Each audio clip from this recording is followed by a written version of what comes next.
Corona virus जिसने पूरी दुनिया को झुंझला कर रख दिया है। कोरोना वायरस जिसकी इब्तदा चीन के सूबे वुहान से हुई थी, अब वहां दोबारा निज़ाम जिंदगी चलती दिखाई दे रही है। इसी ज़मन में चीन के स्कूल में समाजी दूरी के लिए मुनफरिद तरीक़ेकार पर अमल किया जा रहा है। मज़ीद तफसीलात जानने से पहले हमारे चैनल कैपिटल 51 को सब्सक्राइब कीजिए और बेल आइकन को दबाना मत भूलिएगा। आलमगीर वबा कोरोना वायरस के मरकज़ चीन में निज़ाम ज़िंदगी अब आहिस्ता आहिस्ता बहाल हो रहा है।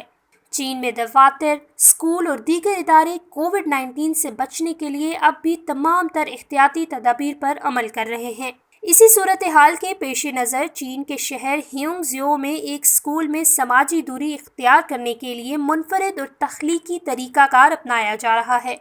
हाल ही में डक यूनिवर्सिटी की एक प्रोफेसर की जानिब से ट्विटर पर चीनी शहर ह्यूंगज़ियो के मकामी स्कूल की पहली जमात के तालिब इल्मों की चंद तस्वीर शेयर की गई हैं, जिसमें बच्चों को सरों पर एक प्रोटेक्टिव हेड गियर पहने देखा गया है। समाजी दूरी इख्तियार करने के लिए बच्चों को सरों पर एक ऐसी टोपी पहनाई गई थी जिसके दोनों अतराफ कार्डबोर्ड्स बने हुए हैं, जिनमें तकरीबन 3 फुट की पट्टी लगी हुई थी।